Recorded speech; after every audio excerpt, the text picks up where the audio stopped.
আমি সঞ্জয় কর্মকার, সঞ্জয়ের সঙ্গে কিছুক্ষণ ইউটিউব চ্যানেলে সকলকে জানাই স্বাগত।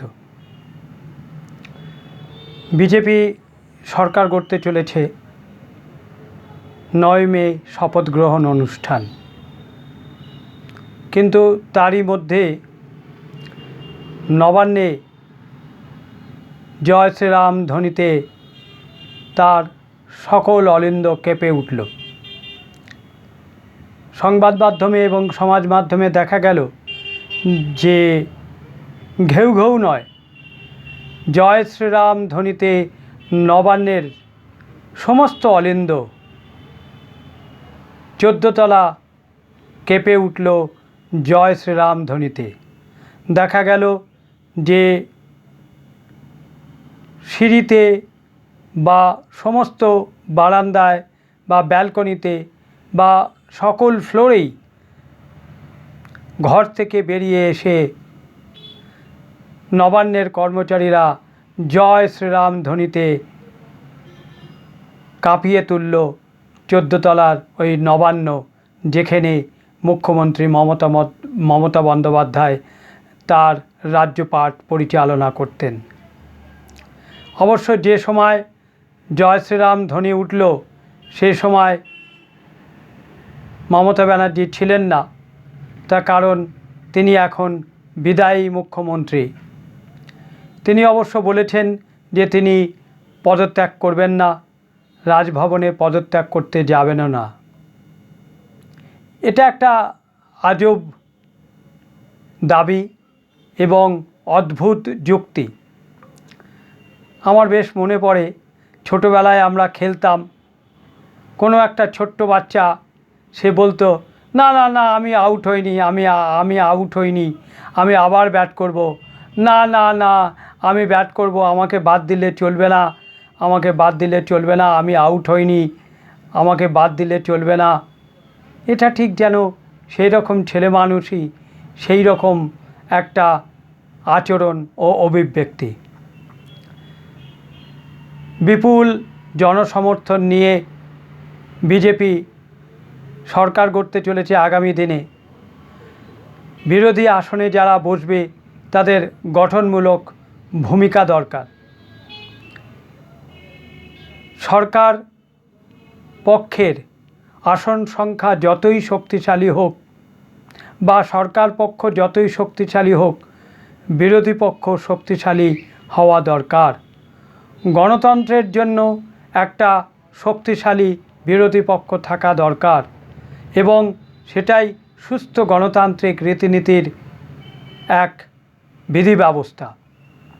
এমনিতেই একটা কথা আছে, the floor of the house is for opposition, অর্থাৎ বিধানসভা বা লোকসভা বা রাজ্যসভা যে কোনো সভাকক্ষই বিরোধীদের জন্য, বিরোধীরা যাতে শক্তিশালী থাকে বা তারা যাতে সেখানে সরকার পক্ষের দোষ ত্রুটি বা অন্যান্য মন্দ দিকগুলো বা জনবিরোধী কোনো কার্যকলাপ হলে তা তুলে ধরা বিরোধীদের উপযুক্ত কাজ এবং গঠনমূলক কাজ।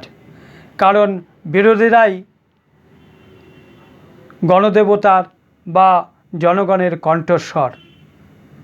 বিরোধীরা জনগণের কথা বলবেন, এটাই স্বাভাবিক।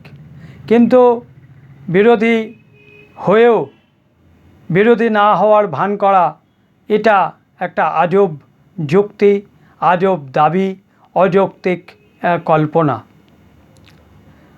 বিরোধী আসনে বসলে জনগণের কথা বলা যায়, এ কথা ভুললে চলবে?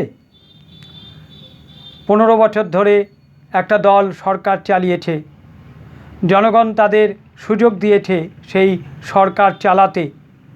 এবার জনগণ আবার নতুন একটা রাজনৈতিক দলকে সুযোগ দিয়েছে সরকার পরিচালনা করার জন্য, বা একটা নতুন অধ্যায়ের সূচনা করেছে জনগণ ভোটদানের মাধ্যমে।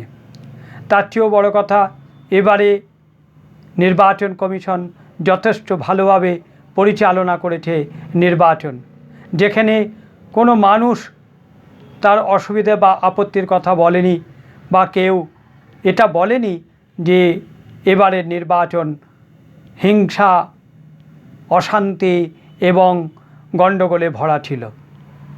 বরং এটাই দস্তুর ছিল পশ্চিমবঙ্গের রাজনীতিতে বা নির্বাচনে। বেশ মনে পড়ে যায় 2018 সালের পঞ্চায়েত নির্বাচনের কথা, যেখানে বহু মানুষ ভোট দিতে পারেনি, বহু মানুষ পঞ্চায়েতে নমিনেশন জমা দিতে পারেনি। সেই মামলা সুপ্রিম কোর্ট পর্যন্ত গিয়েছিল।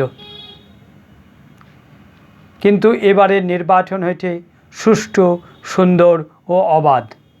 Free, fair and fearless election. তারপরেও যদি পরাজিত রাজনৈতিক দল বলে আমরা হারিনি, আমাদের হারিয়ে দেওয়া হয়েছে, তাহলে কথা বলার পর আর কিছু বলা যায় না, বরং এটা বলা যায় যে এটা পাগলের প্রলাপ। যাই হোক, তারা যা বলে বলুক, পদত্যাগ বিদায়ী মুখ্যমন্ত্রী করবেন কি করবেন না সেটা তার ব্যক্তিগত সিদ্ধান্ত, কিন্তু রাজ্য পরিচালনা হবে তার কথায় নয়, দেশের এবং রাজ্যের সংবিধানের কথায়, সংবিধান মেনে।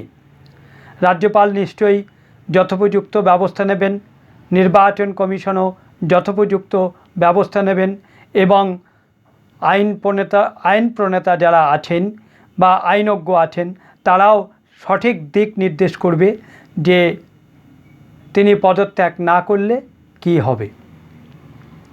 তবে নবান্নে সরকারি কর্মচারীরা জয় শ্রীরাম ধ্বনিতে এটা বুঝিয়ে দিয়েছে যে তারা আগামী দিনে সরকার পক্ষের সঙ্গেই থাকবে, তারা আগামী দিনের নতুন সরকারের সঙ্গেই তারা কাজ করবেন, এবং মমতা ব্যানার্জির সেই অমোঘ উক্তি দিয়ে চাইবেন না, দিয়ে চাইতে গিয়ে ঘেউ ঘেউ করবেন না নবান্নে, তাই আজ আর কেউ ঘেউ ঘেউ করেননি, বরং জয় শ্রীরাম ধ্বনিতে নবান্নের একেবারে গ্রাউন্ড ফ্লোর থেকে টপ ফ্লোর পর্যন্ত সমস্ত বিল্ডিংটাই, সমস্ত বাড়িটাই একেবারে শ্রীরাম ধ্বনিতে মুখরিত হলো, আন্দোলিত হলো, জয় শ্রীরাম ধ্বনিতে কেঁপে উঠল নবান্নের সব ঘরগুলো।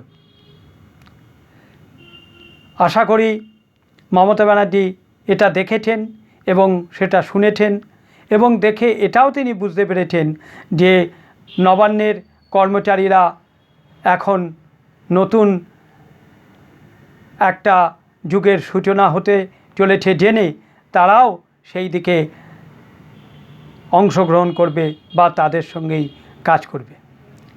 যদিও নবান্ন থেকে বিজেপি সরকার পরিচালনা করবে না, ইতিমধ্যে সেটা তারা জানিয়ে দিয়েছে। আগের সেই রাইটার্স বিল্ডিং বা মহাকরণ থেকেই বিজেপি তাদের সরকার পরিচালনা করবে। ইতিমধ্যেই রাইটার্স বিল্ডিং সাজো সাজো রবে সেজে উঠছে, সেখানে সমস্ত কিছু ভালো করে আবার নতুন করে গড়ে তোলা হচ্ছে। রাইটার্স বিল্ডিংয়ের একটা ঐতিহাসিক ভিত্তি আছে, ঐতিহাসিক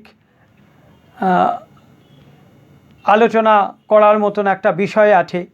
বিবাদীবাগের সামনে এই বাড়ি, যে বাড়িটাকে বলা হয় লাল বাড়ি, যে লাল বাড়ি থেকেই বামপন্থীরা 34 বছর রাজত্ব করেছে, যে লাল বাড়িতেই কংগ্রেসেররা সরকার চালিয়েছে, সেখানে আবার নতুন করে বিজেপি তারা তাদের সরকার পরিচালনা করবে।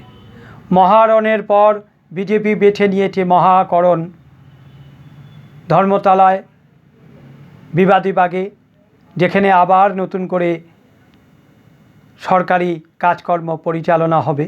এটা ভেবে ভালো লাগছে।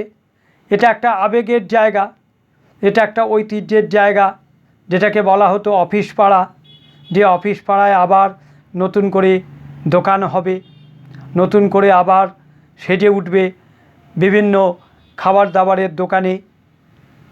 রাইটার্স বিল্ডিংয়ের কর্মচারীরা তারা বেরিয়ে আসবে টিফিন টাইমে বা লাঞ্চের সময় খেতে। এই দৃশ্য একটা চিরপরিচিত দৃশ্য ছিল।